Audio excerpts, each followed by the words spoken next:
Welcome to the 1,000 Nights and 1 Night. Now, when it was the 246th night, she said, "It hath reached me, O auspicious king, that the Caliph's sister said, and Nehemiah ceased not absenting himself from his kith and kin and patriot steed, that he might gain access to his handmaid. And he incurred every peril and lavished his life till he gained access to her. And her name was Naomi, like this slave girl. But the interview was short. They had not been long in company when in came the king, who had bought her of her kidnapper, and hastily ordered him to be slain, without doing justice by his own soul, and delaying to inquire into the matter before the command was carried out. Now what sayest thou, O commander of the faithful, of this king's wrongless conduct?" Answered the Caliph, "This was indeed a strange thing. It behooved that king to pardon when he had the power to punish, and he ought to have regarded 3 things in their favor. The first was that they loved each other, the second that they were in his house and in his grasp, and the third that it befitteth a king to be deliberate in judging and ordering between folk, and how much more so in cases where he himself is concerned. Wherefore this king thus did an unkingly deed." Then said his sister, "O my brother, by the King of heaven and the earth, I conjure thee, bid Naomi sing, and hearken to that which she shall sing." So he said, "O Naomi, sing to me." Whereupon she played a lively measure, and sang these couplets: "Beguiled is fortune who her guile displays, smiting the heart, bequeathing thoughts that craze. Then parting lovers whom she had made to meet, till tears in torrents their cheeks display. They were, and I was, and my life was glad, while fortune oft enjoyed to join our ways. I will pour tear flood, will rain gouts of blood, thy loss be moaning through the nights and days." Now when the commander of the faithful heard these verses, he was moved to great delight, and his sister said to him, "O my brother, whoso decideth an ought against himself, him it behoveth to abide by it, and do according to his words. And thou hast judged against thyself in this judgment." Then said she, "O Nehemiah, stand up, and do thou likewise. Upstand, O Naomi." So they stood up, and she continued, "O Prince of true believers, she who standeth before thee is Naomi the stolen, whom al-Hajjaj bin Yusuf al-Saqafi kidnapped, and sent to thee falsely, pretending in his letters to thee that he had bought her for 10,000 gold pieces. And this other who standeth before thee is her lord, Nehemiah, son of al-Rabi'a. And I beseech thee by the honor of thy pious forebears, and by Hamza and Ukail and Abbas, to pardon them both, and overlook their offense, and bestow them one to the other, that thou mayest win rich reward in the next world of thy just dealings with them. For they are under thy hand, and verily they have eaten of thy meat and drunken of thy drink. And behold, I make intercession for them, and beg of thee the boon of their blood."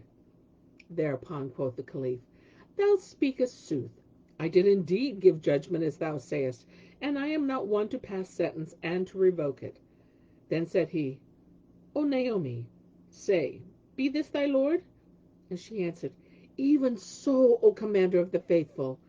Then quoth he, "No harm shall befall you. I give you each to the other." Adding to the young man, "O Nehemiah, who told thee where she was, and taught thee how to get at this place?" He replied, "O commander of the faithful, hearken to my tale, and give ear to my history, for by the virtue of thy pious forefathers I will hide nothing from thee."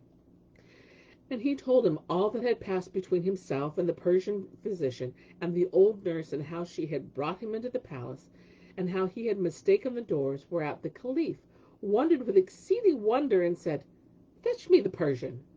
So they brought him into his presence, and he was made one of his chief officers. Moreover, the king bestowed on him robes of honor, and ordered him a handsome present, saying, "When a man hath shown like this man such artful management, it behoveth us to make him one of our chief officers. The Caliph also loaded Nehemiah and Naomi with gifts and honors, and rewarded the old nurse, and they abode with him 7 days in joy and content in all delight of life, when Nehemiah craved leave to return to Kufa with his slave girl. The Caliph gave him permission, and they parted, and arrived in due course at Kufa, where Nehemiah was restored to his father and mother, and they abode in all the joys and jollities of life, till there came to them the destroyer of delights, and the sunderer of societies. Now, when Amjad and Asad heard that Bahram this story, they marveled with extreme marvel, and said, By Allah, this is indeed a rare tale. And Shahrazad perceived the dawn of the day, and ceased to say her permitted say. Now, when it was the 247th night, she said, It hath reached me, O auspicious king, that when Amjad and Asad heard the story from Bahram the Magian, who had become a Moslem, they marveled with extreme marvel, and thus passed that night. And when the next morning dawned, they mounted, and riding to the palace, sought an audience of the king, who granted it and received them with high honor. Now as they were sitting together, talking of a sudden, they heard the townsfolk crying aloud, and shouting to one another, and calling for help. And the chamberlain came into the king, and said to him, Some king hath encamped before the city, he and his host with arms and weapons displayed, and we know not the object and aim. The king took counsel with his vizier Amjad, and his brother Asad, and Amjad said, I will go out to him, and learn the cause of his coming. So he took horse, and riding forth from the city, repaired to the stranger's camp, where he found the king, and with him a mighty many and mounted Mamelukes. When the guards saw him, they knew him for an envoy from the king of the city, so they took him and brought him before their sultan.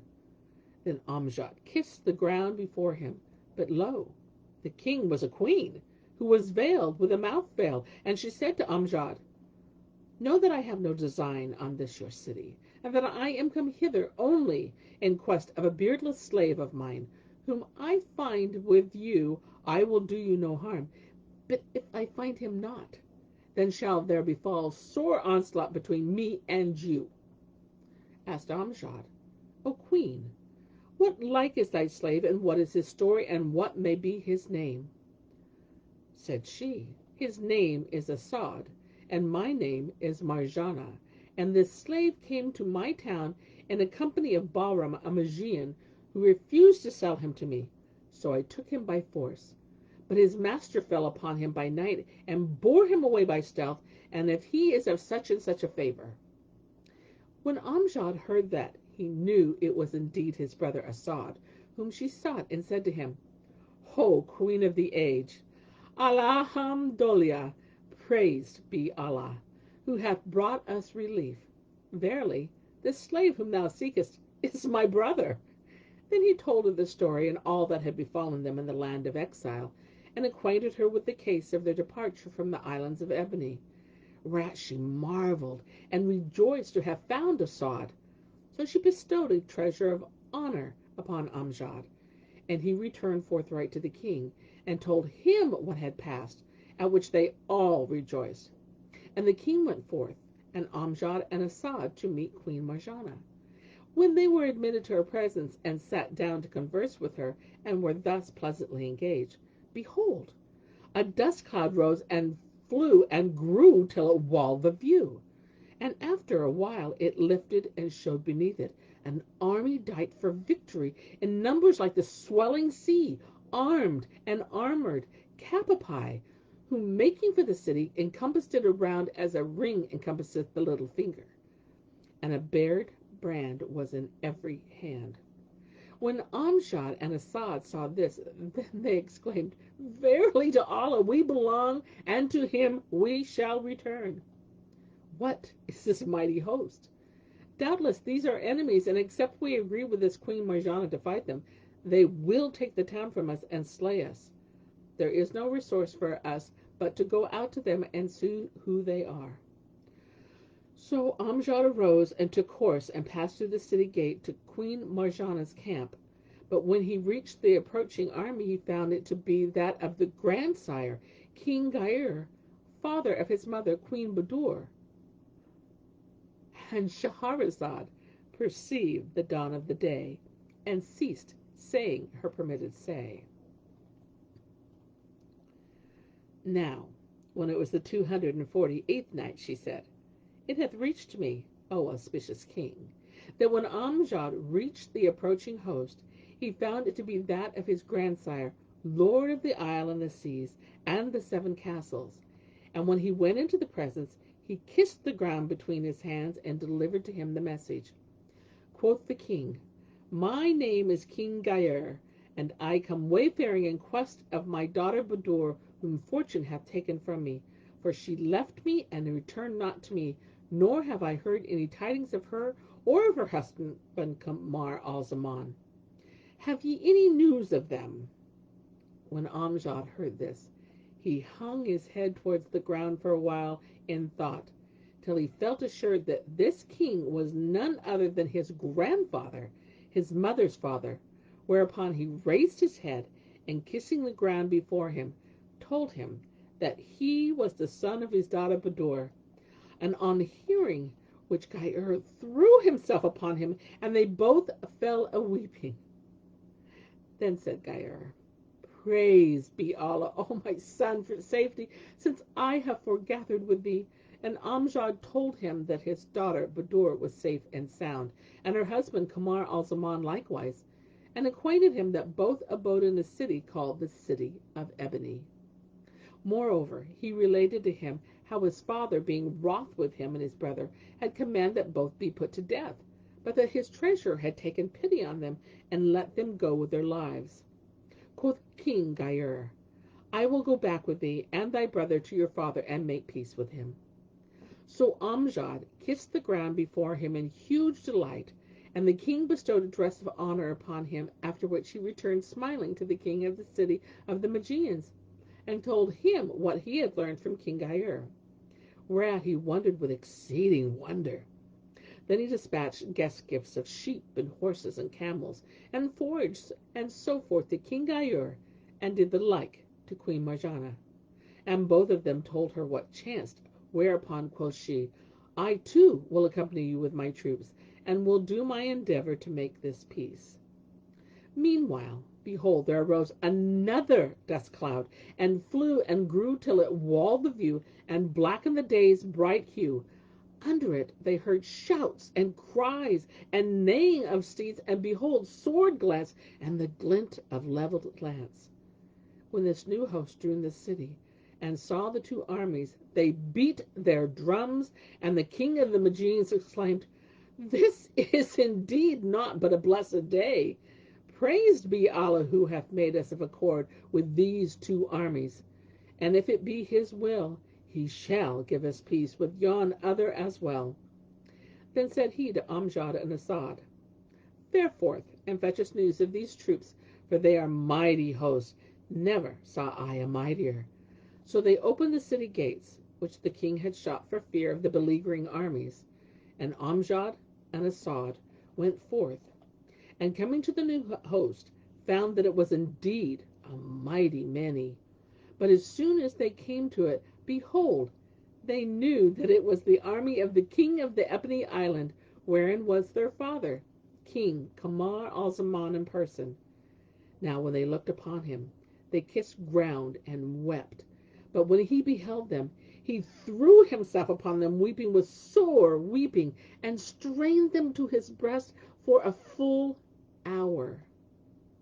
Then he excused himself to them, and told them what desolation he had suffered of their loss and exile. And they acquainted him with King Gair's arrival, whereupon he mounted with his chief officers, and taking him with his 2 sons, proceeded to the king's camp. As they drew near, one of the princes rode forward and informed King Gair of Kamar al-Zaman's coming, whereupon he came out to meet him, and they joined company, marveling at these things and how they had chanced to foregather in that place. Then the townsfolk made them banquet of all manner of meats and sweetmeats, and presented to them horses and camels and fodder and other guest gifts, and all that the troops needed. And while this was doing, behold, yet another cloud of dust arose, and fell till it walled the view, whilst earth trembled with the tramp of steed, and tabors sounded like stormy winds. After a while the dust lifted, and discovered an army clad in coats of mail, armed, capapi, but all were in black garb. And in their midst rode a very old man, whose beard flowed down over his breast, and he was also clad in black. When the king of the city and the city folk saw this great host, he said to the other kings, Praise be Allah, by whose omnipotent command ye are met here all in one day, and have proved all known one to the other. But what vast and victorious army is this which hemmeth in the whole land like a wall? They answered, Have no fear of them. We are 3 kings, each with a great army. And if they be enemies, we will join thee in doing battle with them, were they 3 times as many as they are now. Meanwhile, up came an envoy from the approaching host, making for the city. So they brought him before Kamar al-Zaman, King Gair, Queen Marjana, and the king of the city. And he kissed the ground and said, My liege lord cometh from Persia land. For many years ago he lost his son, and he is seeking him in all countries. If he find him here, you well and good, but if he find him not, there will be war between him and you, and he will not waste your city. Rejoined Kamar al-Zaman, It shall not come to that. But now, how is thy master called in Ajam land? Answered the envoy, He is King Shahriman, lord of the Khalidian islands, and he hath levied these troops in the lands traversed by him while seeking his son. Now, when Kamar al-Zaman heard these words, he cried out with a great cry, and fell down in a fainting fit which lasted a long while. And anon, coming to himself, he wept bitter tears, and said to Amjad and Asad, Go ye, O my sons, with the herald, salute your grandfather and my father, King Shahriman, and give him glad tidings of me, for he mourneth my loss, and even to the present time he weareth black raiment for my sake. Then he told the other kings all that had befallen him in the days of his youth, at which they wondered, and going down with him from the city, repaired to his father, whom he saluted, and they embraced, and fell to the ground senseless for the excess of joy.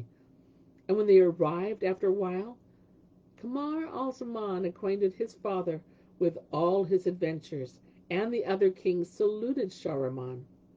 Then, after having married Marjana to Asad, they sent her back to her kingdom, charging her not to cease correspondence with them.